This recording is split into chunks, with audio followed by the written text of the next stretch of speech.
اللہم صلی علی محمد وعلی آل محمد کما صلیت علی ابراہیم وعلی آل ابراہیم انک حمید مجید۔ اللہم بارک علی محمد وعلی آل محمد کما بارکت علی ابراہیم وعلی آل ابراہیم انک حمید مجید۔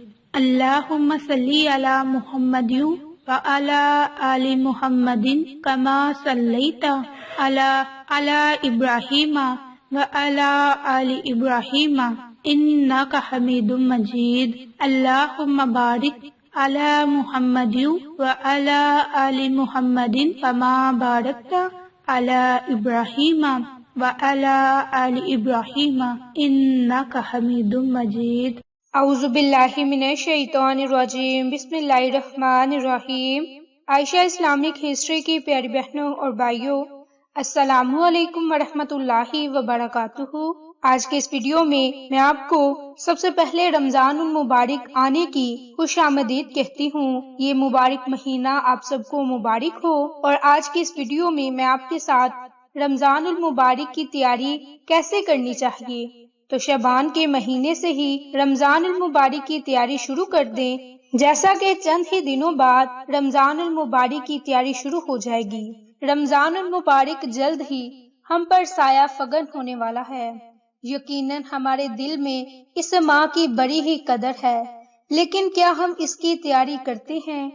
کیا ہم اپنے اہل خانہ کو توجہ دیتے ہیں کہ وہ بھی اس سلسلے میں تیاری کریں اور غفلت سے کام نہ لیں؟ اللہ کے رسول محمد مصطفیٰ صلی اللہ علیہ وآلہ وسلم شعبان کے مہینے میں ہی صحابہ کرام کو اکٹھا کرتے اور خطبہ دیتے، جس میں انہیں رمضان کی آمد کی خوشخبری سناتے۔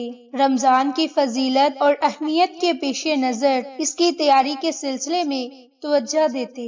ایسے ہی خطبے میں آپ صلی اللہ علیہ وآلہ وسلم نے ارشاد فرمایا کہ اے لوگو، ان قریب تم پر ایک عظیم الشان ماہ مبارک سایہ فگن ہونے والا ہے۔ اس ماہ مبارک میں ایک رات ایسی بھی ہے کہ جو 1000 راتوں سے بہتر ہے۔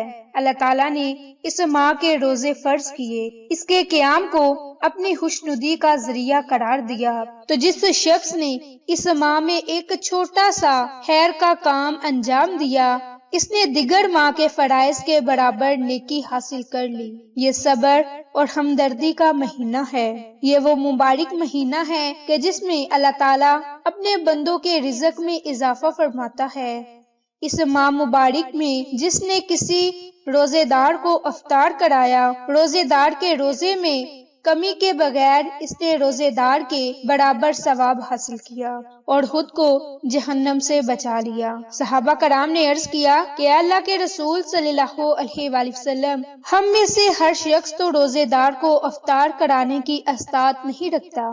آپ صلی اللہ علیہ وآلہ وسلم نے فرمایا کہ جس نے روزے دار کو پانی کا ایک گھونٹ بھی پلایا، دودھ کا ایک گھونٹ پلایا یا ایک کھجور کے ذریعے افطار کرایا، اس کا اجر اسی کے برابر ہے اور اس کے لیے بھی جہنم سے نجات ہے، اور اس سے روزے دار کے اجر میں کمی نہیں ہوگی۔ جس نے اپنے ماتحتوں سے ہلکا کام لیا، اس کے لیے بھی جہنم سے نجات ہے۔ بحوالہ مشکات۔ ماہ مبارک کی آمد سے پہلے اس کے مقام، اس کی عظمت، اس کے فضیلت، اس کے مقصد اور اس کے پیغام کو اپنے ذہن میں تازہ کریں، تاکہ اس کی برکات سے بھرپور فائدہ اٹھا سکے، اور اس بات کا پختہ ارادہ کریں کہ ہم اس ماہ مبارک میں اپنے اندر تقویٰ کی صفت پیدا کرنے کی کوشش کریں گے، جو روزے کا ماہ حاصل ہے۔ تو میری پیاری بہنوں اور بھائیوں، ماہ مبارک کا مہینہ آنے سے پہلے ہمیں چند تیاریاں کرنی چاہیے، جن میں سے سب سے پہلی تیاری تو یہ ہے کہ کثرت کے ساتھ توبہ استغفار کریں۔ کوئی بھی کام بغیر اللہ کی رحمت کے ممکن نہیں، تو ہمیں اس کے لیے اللہ سے توبہ استغفار کے ساتھ ساتھ دعا کا اہتمام کرنا چاہیے۔ اس سلسلے میں نبی کریم صلی اللہ علیہ وآلہ وسلم سے منقول دعاؤں کا اہتمام کیا جائے، توبہ کا اہتمام کیا جائے۔ توبہ میں انسان اپنے رب کی طرف پوری طرح متوجہ ہوتا ہے، گناہوں کا جو فاصلہ انسان اور اس کے رب کے درمیان ہوتا ہے وہ ختم ہو جاتا ہے، نیک کاموں کی طرف بڑھ جاتے ہیں، اور جو رمضان کی دیگر عبادات میں معین ثابت ہوں گی۔ اللہ تعالیٰ کا فرمان ہے کہ اے مومنو، سب مل کر اللہ سے توبہ کرو، توقع ہے کہ تم فلاح پا جاؤ گے۔ باحوالہ سورۃ نور آیت نمبر 31۔ اسی طرح توبہ سے متعلق نبی پاک صلی اللہ علیہ وآلہ وسلم کا ارشاد ہے کہ اے لوگو، اللہ سے توبہ کرو، میں دن میں 100 مرتبہ توبہ استغفار کرتا ہوں۔ میری پیاری بہنوں اور بھائیوں، رمضان کا مہینہ شروع ہونے سے پہلے یہ ایک کام آپ نے لازم کرنا ہے۔ احادیث میں ہے، اعمال کا دار و مدار نیتوں پر ہے، جیسی نیت ہوگی معاملہ اسی اعتبار سے ہوگا۔ اسی طرح حضرت ابو ہریرہ سے روایت ہے کہ ایک حدیث میں ہے کہ انسان کسی نیک کام کی نیت کرتا ہے تو اس کا عمل اس کے نامہ اعمال میں لکھ دیا جاتا ہے۔ باحوالہ مسلم۔ اسی طرح جو دوسرا کام آپ نے کرنا ہے، آپ نے یہ نیت کرنی ہے کہ آپ نے رمضان المبارک میں تلاوت قرآن پاک کرنی ہے، اس لیے کہ ہم رمضان المبارک میں ایک نئی آغاز کریں اور اس نیت سے کریں کہ ہم نیک اعمال کریں گے، مثلاً کہ تلاوت قرآن کثرت سے کریں گے، گناہوں سے توبہ کا اہتمام کریں گے، دعا کی پابندی کریں گے، عبادات کثرت سے کریں گے، لوگوں سے معاملات درست کرنے کی کوشش کریں گے، شعبان کے کچھ روزے رکھیں گے اور رمضان کی تیاری پر توجہ دیں گے۔ رمضان المبارک کی خصوصیت یہ ہے کہ اس ماہ مبارک میں قرآن پاک نازل ہوا۔ اس مناسبت سے عام دنوں کے مقابلے میں لوگ قرآن کو زیادہ پڑھیں۔ تلاوت ایک عبادت ہے، اس لیے بھی اس ماہ میں اس کا اہتمام کیا جائے، مگر یہ عمل بھی تیاری چاہتا ہے، تو ہمیں چاہیے کہ شعبان کے مہینے میں ہی مسلسل تلاوت شروع کر دیں تاکہ رمضان المبارک کے مہینے میں ہم کثرت کے ساتھ تلاوت قرآن کرنے والے بن جائیں۔ تو کوشش کریں کہ رمضان المبارک کے مہینے میں ایک مرتبہ قرآن کو مکمل پڑھا جائے اور بما ترجمہ کے ساتھ پڑھا جائے۔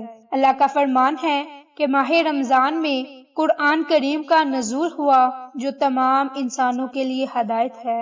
میری پیاری بہنوں اور بھائیوں، ایک کسان کھیت میں بیج نہیں ڈالے گا، موقع بہ موقع سیراب نہیں کرے گا تو کھیت کے لہلانے کی توقع فضول ہے۔ یہی حال رمضان اور اس کی تیاری کا ہے۔ جب ہم شعبان کے مہینے میں بیج نہیں بوئیں گے تو رمضان میں کیسے پھل کاٹیں گے؟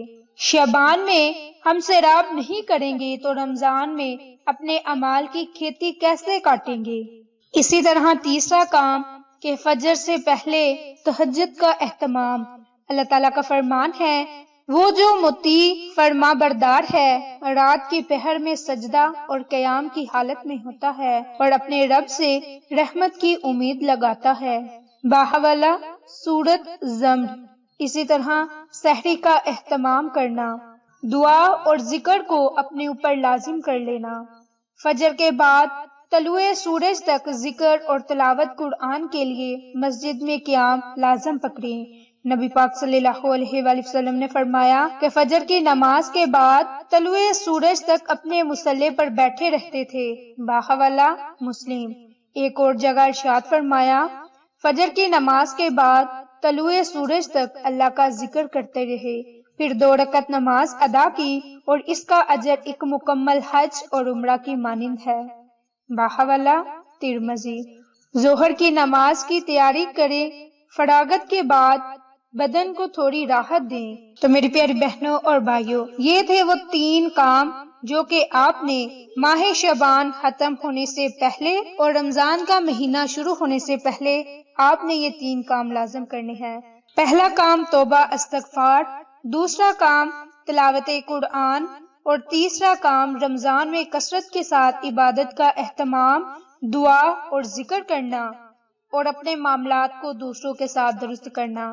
تو ماہ رمضان کا مہینہ شروع ہونے سے پہلے آپ یہ 3 کام لازم کر لیں، انشاءاللہ اس کی برکت سے آپ کو بہت سے فائدے ہوں گے۔ آپ کو ہماری ویڈیوز پسند آئیں تو اسے لائک، شیئر اینڈ سبسکرائب کریں۔ جزاک اللہ۔